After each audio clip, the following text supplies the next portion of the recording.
Hablar sobre la figura bastante desconocida de José Antonio Valverde, que me enteré por internet que había muerto en Sevilla en el 2003. Y este personaje, aparte de que era un biólogo increíble y un hombre genial con una intuición fabulosa, pues fue el inventor del Coto Doñana, en donde yo he rodado bastantes documentales. Y luego, por más casualidades de la vida, era el vecino que tenía en el piso de arriba en los 14 o 15 años que yo he vivido en Chipiona, provincia de Cádiz.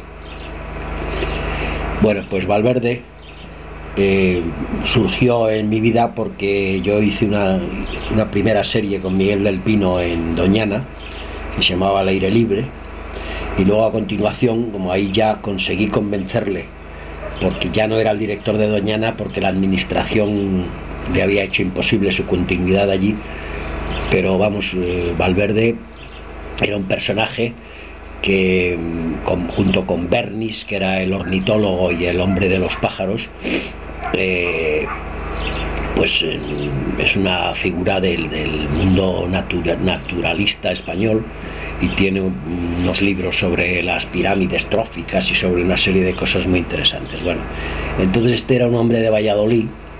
Fue, por ejemplo, el que enseñó el primer pájaro a Félix Rodríguez de la Fuente, que era dentista en Valladolid, y siguiendo los consejos de Valverde se dedicó a hacer programas de naturaleza. Y bueno, pues yo no sé cómo expresar mi admiración, porque yo ya le conocí cuando él había hecho casi toda su obra, ¿no? Pero, por ejemplo, Valverde tuvo unos arranques geniales en el Sáhara. Es el que ha escrito mejor. Su primer libro de joven es un libro sobre la vida en el Sáhara, y estuvo en el Ayun y conseguía liar a los legionarios y a quien estuviese allí de mando, y se fue varias veces hasta el Nilo, cruzándose todo el Sáhara, y entonces la vida en el desierto la conocía perfecto.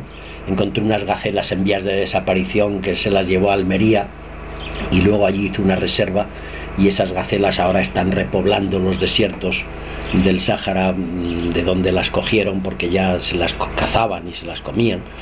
Y Valverde es una fuente inagotable de cosas maravillosas, ¿no? Entonces, por ejemplo,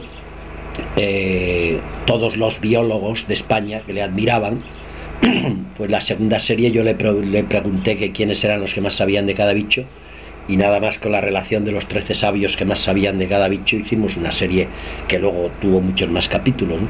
Pero bueno, pues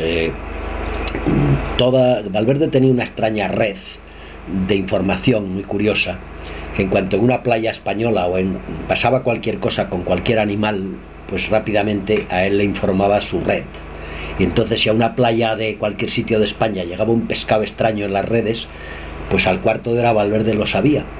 Y, por ejemplo, la famosa ballena de la playa de la Ballena de Chipiona, pues apareció una ballena muerta, y entonces a mí me lo contaron, me fui allí, y encima de la ballena, como es lógico, venía Valverde, ¿no? Entonces le dijo a los de la Armada que la venían remolcando: déjenla ahí, que vamos a desguazarla. Le quitaron la mandíbula, que era lo que valía para la ciencia, y luego ya pues se la llevaron al mar, porque si no aquello se infectaba allí y era una porquería. Y entonces el capitán de la fragata decía: ¿y usted quién es para mandarme? Y él decía: yo soy Valverde. Bueno, y entonces José Antonio Valverde Tono, a mí, por ejemplo, me contó dos obras maestras suyas que creo que no las terminó de escribir, y que además con las notas que él hacía eran incomprensibles. Creo que ha donado todos sus papeles y sus ficheros a la Universidad de Salamanca, y los que hayan recibido esa donación lo tienen crudo, porque Valverde de repente escribió una letra T, y cuando yo le decía: ¿esto qué es?, abría su boquita y era una maravilla, que durante horas estaba explicándote lo que significaba aquello, ¿no? Entonces, de cualquier bicho que quisieras saber, Valverde era el que más sabía. O sea, de ballenas, de lobos, de tortugas. Una vez en el cuarto de baño de su casa, digo: ¿puedo ir al baño? Y dice: sí, pero ten cuidado. Entonces en la bañera había una tortuga. Digo: ¿y esto? Dice: no, es que en la pata trae una anilla que pone Florida, y se había cruzado la tía el Atlántico, y estaba esperando que le mandasen un fax los de California, a ver si la mandaba por avión o la podía soltar otra vez al mar. Otra vez, en una bolsa, en una cesta de mimbre, tenía 6 víboras, y decía: ten cuidado, que esas... Bueno, y entonces digo: ¿y esto qué es? Dice: no, que decían que en Galicia no había víboras, y mira, fui el otro día y 6 en un cuarto de hora. Y bueno, yo historias de Valverde puedo contar infinitas. Otra vez en Monfragüe, en Extremadura, de Monfragüe a Plasencia hay 30 kilómetros, y a las 4 de la tarde me dicen, ¿me puedes llevar a Plasencia? Digo, pues sí.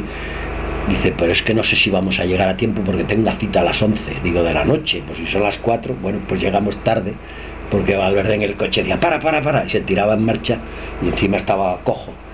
Y veía pasar una perdiz y corriendo se las arreglaba para coger 4 perdigoncitos, les apretaba en el buche, se enteraba de lo que habían comido y decía, con que no comían gramíneas, no sé qué y tal, y entonces rápidamente sacaba la libreta y escribía todo lo que había visto.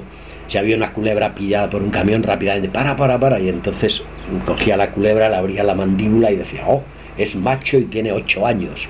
Y bueno, y Valverde era un personaje increíble y genial, y todo lo que se diga de él es poco, ¿no? Bueno, y entonces alguna vez contaré las 2 novelas inéditas que él me contó, y que yo creo que no las escribió para que no le quemaran vivo, porque son 2 temas. Una se llama La historia de la caza en España, y la otra se llama La moral biomásica. Entonces yo tengo una moral biomásica en mi vida que ejerzo, que es mi religión y que además es la que quería Valverde, y eso debo de contarlo otro día porque no va a dar tiempo aquí en estas intervenciones que dice el arte youtúbico que no deben de pasar de 10 minutos, que si no, no me dejan ponerlas.